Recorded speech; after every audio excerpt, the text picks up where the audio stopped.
Welcome to the Expert Network Team podcast, where our goal is to inform and educate listeners on matters of finance, legal, insurance, and other interests that are of personal and business nature. We hope you enjoy the information contained in today's podcast and find it useful. We'd like to introduce your Expert Network team of professionals. I'm Karl Frank, owner and financial planner at A&I Wealth Management. I work with clients to help them grow and protect their investments and choose how they want to be taxed. I'm Jeff Krommendyk, a managing principal of One Digital Insurance. I work with individuals and businesses to help them understand their risk exposure and lead them to risk transfer solutions that best fit their needs. I'm Nathan Merrill, founder and attorney at Goodspeed Merrill, providing advanced tax strategy and private client legal services to affluent families and entrepreneurs. Together, our independent team combines our expertise to provide you insights and solutions, some straightforward, some profound, addressing real-life opportunities we see on a daily basis. If you'd like to learn more or desire to meet with any of the Expert Network team professionals in person, you can contact us at info@expertnetworkteam.com. That's info@expertnetworkteam.com. We encourage you to take advantage of a free consultation with any of our professionals. Just mention this podcast when you schedule your appointment. Without further delay, please enjoy today's podcast. Welcome to today's podcast. This is Nathan Merrill with Goodspeed Merrill, attorneys at law, and I am here with Karl Frank of A&I Wealth Management. Hey, Nate, how are you, my friend? I'm doing pretty good. You're wearing I am. The old shirt. Yeah, we need to get some... Threw me off there for a second. We also have Jeff Krommendyk of One Digital Insurance. Yep, here with us today. Oh, nice. Yeah, I'll use that as a prompt. One Digital. Thanks for having me. It's good to see you guys. It's good to be together. And, we are now officially in Q4. We are. Q3 is closed. You know what that means is end of year. End of year planning next year. End of year planning. I mean, this is go time for my practice. Yeah, But the other thing it's go time for, every month this quarter has a holiday. So families are already feeling every month the scheduling stress of Halloween, get the decorations up, get them down, get Thanksgiving up, get them down, get Christmas up. I mean, be with family. Oh, the family thing. Oh, yeah, too. the family. Family could be a little stressful. Yeah, that's stressful. So, and especially, acknowledging this part of it too, is there's family, as we have talked about extensively over the last quarter. Q3, you could almost call our family quarter, because a good chunk of our podcast were on family. Is on the legacy. Family can be a source of joy and inspiration. It can also be a source of stress, disappointment, that sort of thing. So with all that, recognizing the different demands that exist this time of year, Jeff, you pointed out moments ago that presently October is Mental Health Awareness Month. I'm sure there's other things we're supposed to be aware of in October as well. Cyber.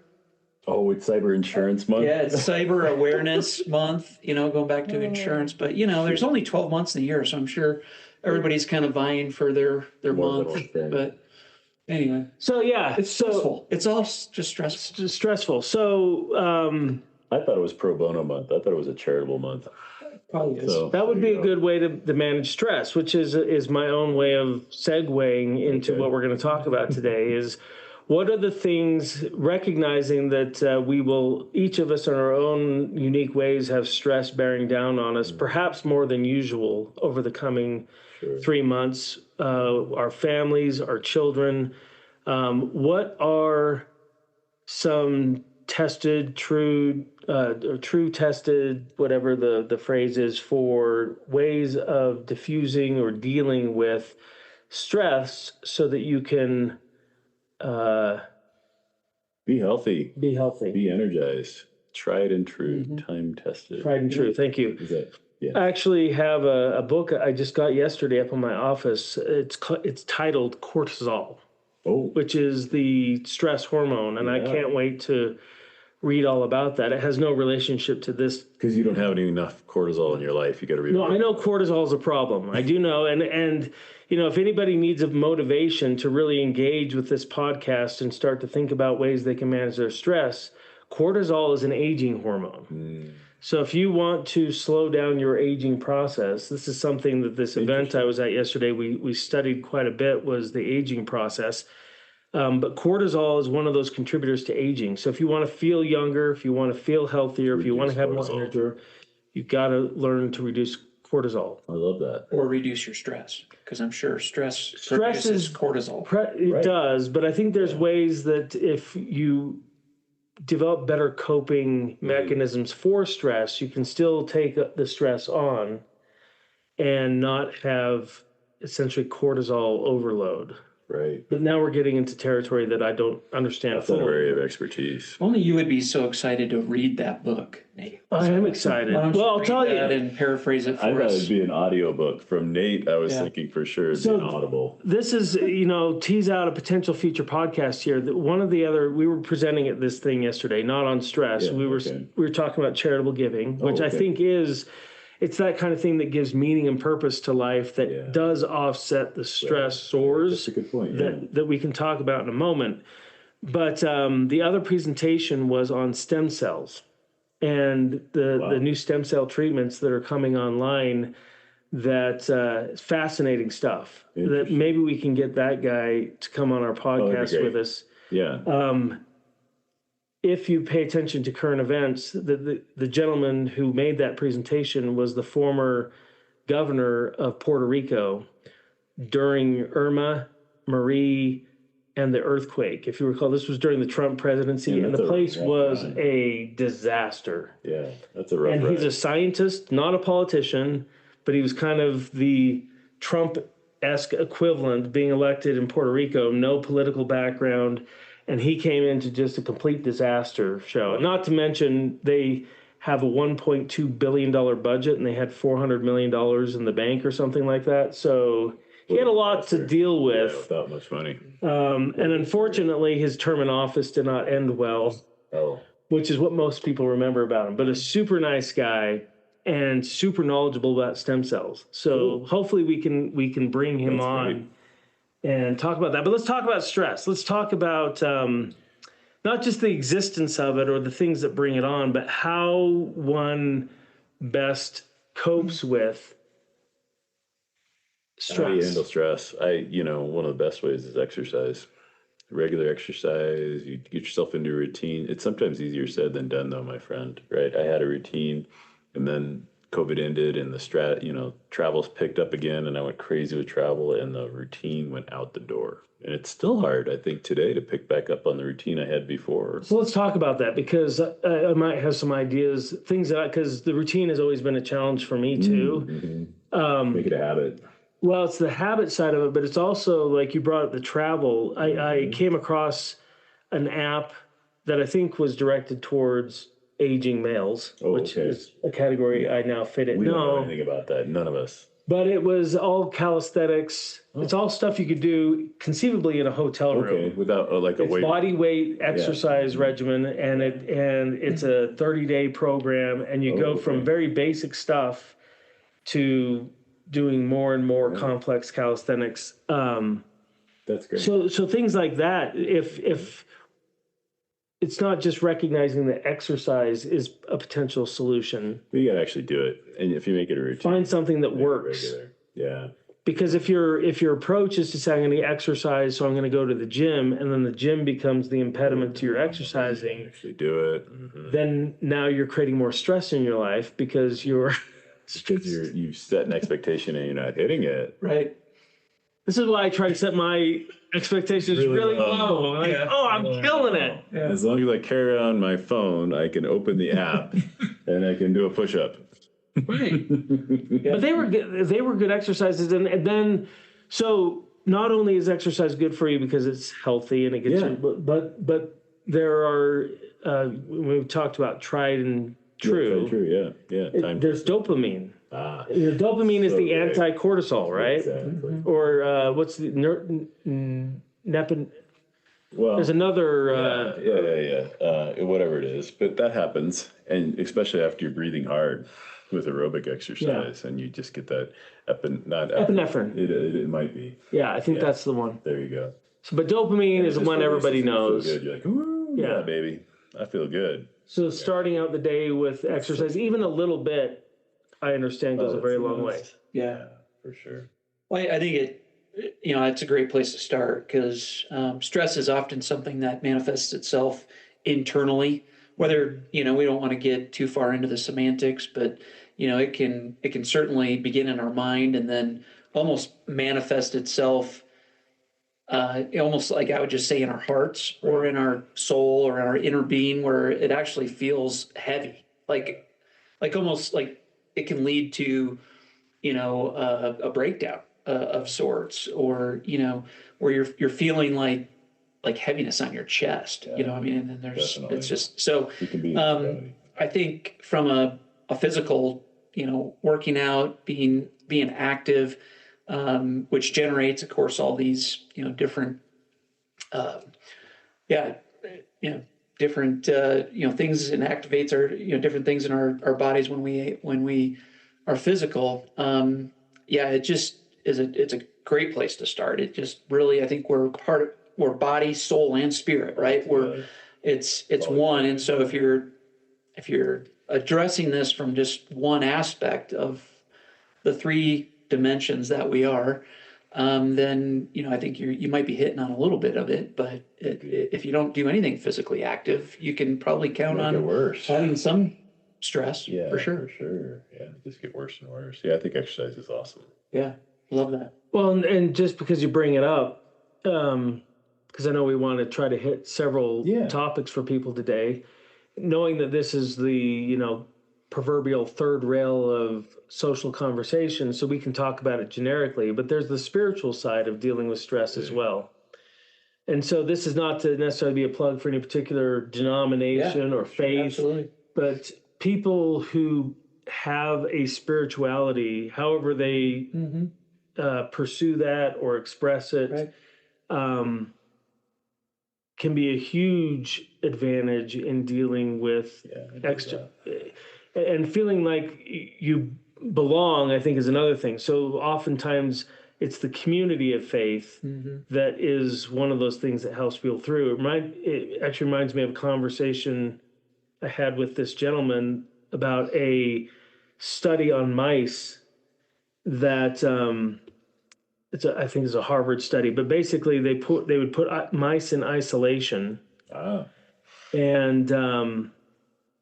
And they didn't do as well, I'm sure. Well, they didn't do as well, but a couple things. So then they put a cocaine-laced water in the cage with them, and the solitary mouse would drink the water until they died. Oh, geez, wow. But they were given an option. They had regular water and the cocaine water, and they drink the regular water until they died. Yeah. Then they would put a community of mice into the same cage, and it didn't play out the same way. Because the community provided the stimulation for the mice that they didn't require the alternative. They didn't need the drug. The drug made them feel probably weirder because they get out. They weren't alone. You got to be with people. It's a stress reliever. Yeah. Well, that's why I say the community, whatever the community is you belong to is having a community. It's like, it could be a church community, but it could be another community too. It could be a bowling league. Yeah, it could be, not that, bowling isn't spiritual in some way. I don't want to offend anyone, but the other study I want to point out, you guys may have heard about this one, was the bunny rabbit one, where they would inject these bunnies with toxic or toxins or something that was intended to kill them. And they weren't getting the results in the experiment they thought they were, because they were injecting these harmful substances in these bunnies and they weren't dying. Yeah. And what kept them alive? So the people administering the drugs to these bunnies, I guess, felt sorry for the bunnies. So they would hold the bunnies, and as they were administering these threatening injections, the bunny kept it alive. They would talk nicely and they'd pet the bunny. So just So this goes to the hug therapy kind of thing. Yeah. Just the physical touch Yeah. Makes a huge and difference, hugging doesn't it? Yeah. actually diffuse tons of Yeah. stress. Yeah, that's good. Hugging 60 seconds a day or something Yeah. like that is what I've heard. Yeah. I love it. So find someone to hug. No, I'm all for that. stay married. Sorry. We'll do it later. We'll do it later. Yeah, just on the coattails of that, I think that just really strikes a chord in me. I think along the spiritual dimension, for me, just having time to, we'll just say, meditate, pray, whatever you want to call it, but even just quiet time, at the beginning of the day, whatever, however you use that, but just setting time aside to just kind of get in touch with myself, check in, see how I'm doing, how I'm feeling, and really trying to identify the things that are stressing me out so that maybe I can manage that just a little bit better. So just on the heels of, whatever, again, practices you have around faith or spirituality. I mean, just quiet time is important. They refer to that now kind of generically as mindfulness. Right? Yeah, exactly. But yeah, you're right. Prayer, meditation. Yeah. Very close to that would be thankfulness.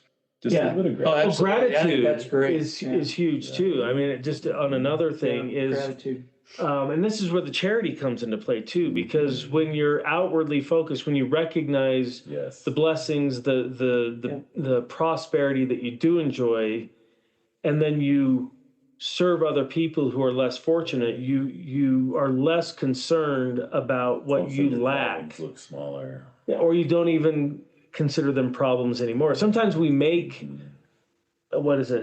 molehills into mountains or something. Yes, we sure do. Because we focus on our lack rather than our excess, our abundance. Thank you. Yeah, I love that. So gratitude can be huge. And these are things that are not necessarily intuitive when we think, gosh, I'm stressed, I got to get unstressed. You don't normally default to, I need to go serve someone. I need to find someone else to give. To help. Yeah. So just like with exercise, this is perhaps something that people just need to make a habit, make a regular part of their life. For sure. Yeah. For sure. Yeah. What are some of the other things that maybe bring on stress? I'm thinking of, just poor time management. And so that might lead to another solution that I'm thinking of, which is, again, not taking on maybe more than what you can do. Learning how to say no. Yeah. So the word boundaries come to mind for me. All right. Yeah. And being able to say no and knowing what your capacity is, and really, kind of knowing where your tipping point is. Being true to yourself, is really all of what boundaries is about. And of course, there's been books, written, by Henry Cloud on that. I think boundaries really stretches into, good relationship management.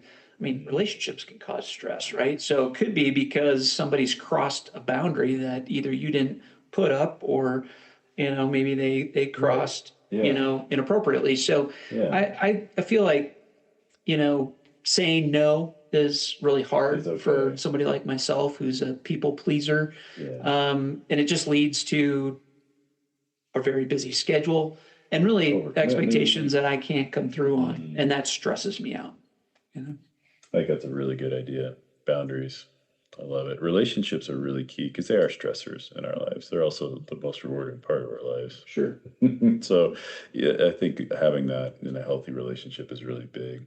Running our business in a way where we care about the people we're working with and the people we're working for makes a huge difference. And so I think showing the love that we want to receive can be a huge stress reliever. It can be, and I'm being bothered by what's his name is again, my problem. Boy, if you catch yourself saying that, find a way to reverse that. Say, or just maybe ask them to exit your stage. Yeah. You're in charge of this show. Exactly. Well, that dovetails, and I don't think we have spent much time talking about this because there's so much within the Dan Sullivan strategic coach kind of arena that we could talk about and drill down on for listeners. But is the book Who Not How is not it gets back to boundaries or defining what it is your area of responsibility is be, and get stuff off your plate.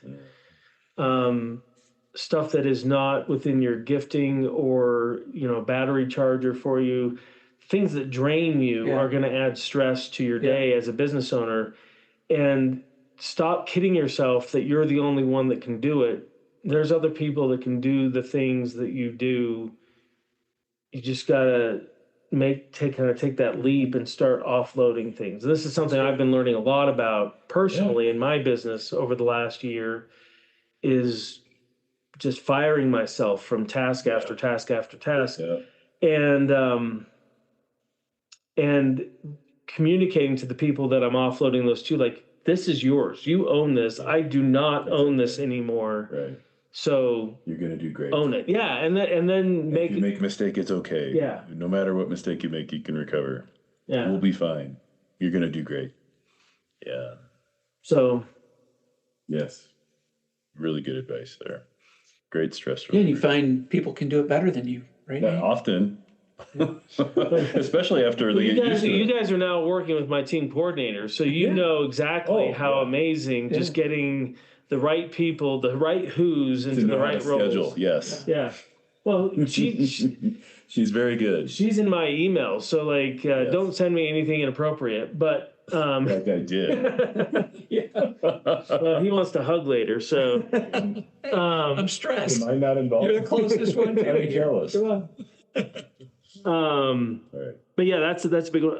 Jumping back into maybe some of the more physical or nuanced things, just to throw out again some obvious sleep, making sure you're giving yourself enough opportunity to sleep. This program that I was privy to yesterday basically said that's one of the, again, totally believe it. Not getting enough sleep will age you faster, will lead to more health complications.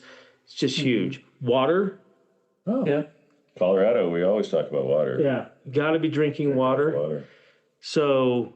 Well, I would imagine diet could potentially have something. Diet's got to have a nutrition does. Yeah. And I mean, everybody, we won't get really into that because anybody who's on social media knows there's about 100 different viewpoints on what the proper diet regime is. But I think what I learned from my conversation yesterday with this individual was not everybody is the same. So you've really got to be in tune with how your body is responding to different foods at different times of the day based on your activity level and that sort of thing.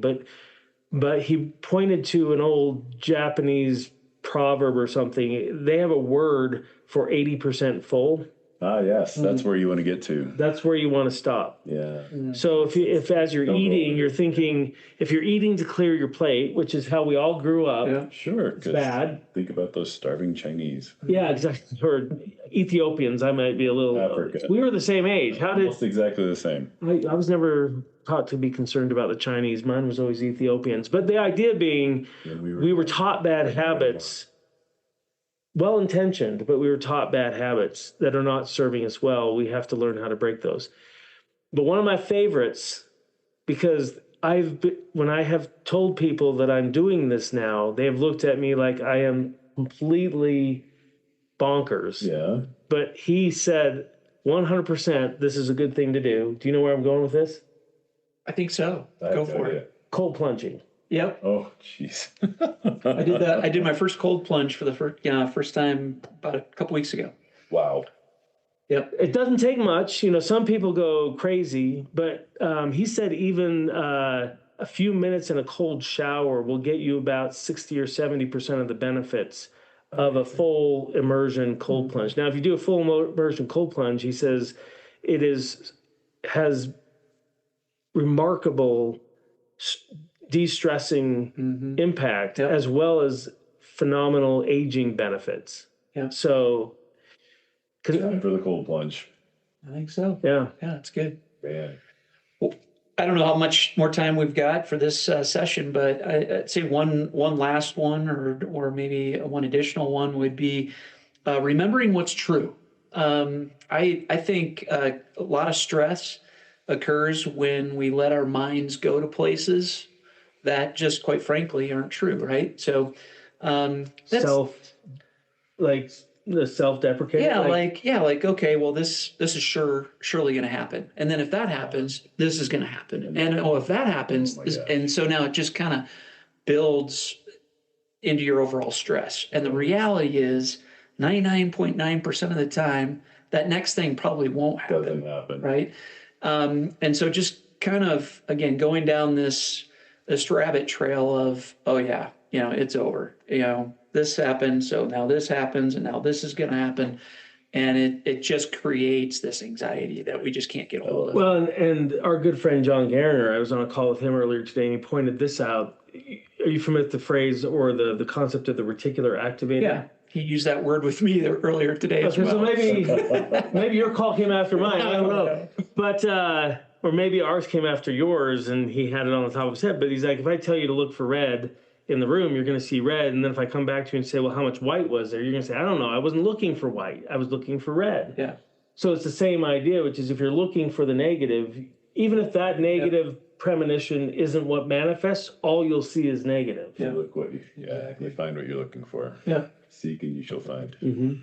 Yeah. But on the flip side of that is if you think the power of positive thinking, I forget who the author was, but if you're looking for good in the world, if you're looking for good in people, if you're looking for opportunity, you will find it. You'll see it. It's there. It's not like you're creating it. It's just now you're looking for it. Just like the white in the room was always there. Yeah. Now you're just tuning into it because before you were looking for red. So it's just an awareness that these things are always present, both yin and yang, good and bad. Yeah. It's how we, intentionally seek out the receptors on it. So much truth there. A lot of practical advice, especially as we head into the holiday season. This was great, Nate. Thanks, Jeff. Thanks, Nate. Thank you, guys. You want to close us out? Well, we appreciate you guys, and we appreciate our listeners. Create a beautiful day. Thank you. Thank you for joining us today. I hope you enjoyed the discussion and the information we shared. We hope you enjoy the information contained in today's podcast and find it useful. We hope you will join us again next time as we explore new areas of interest to our listeners or current issues we believe are important to discuss. If you enjoyed this podcast, please subscribe so you are notified when future episodes are released, and also share it with a friend that you think would benefit. If you'd like to meet with a member of the Expert Network team or have a request for a special topic you'd like to have us discuss on the podcast, submit those requests to info@expertnetworkteam.com. That's info@expertnetworkteam.com. Thank you for joining us and have a great day. Thank you for listening to this podcast. We want to remind you that listening to this podcast does not establish a client-professional relationship with any of the professional firms represented, including guests, nor does it constitute legal, investment, accounting, or other advice of a fiduciary nature. The views expressed are those of the professionals only. Investment advisor services may be provided through A&I Wealth Management. Securities may be provided through Genios Wealth Management.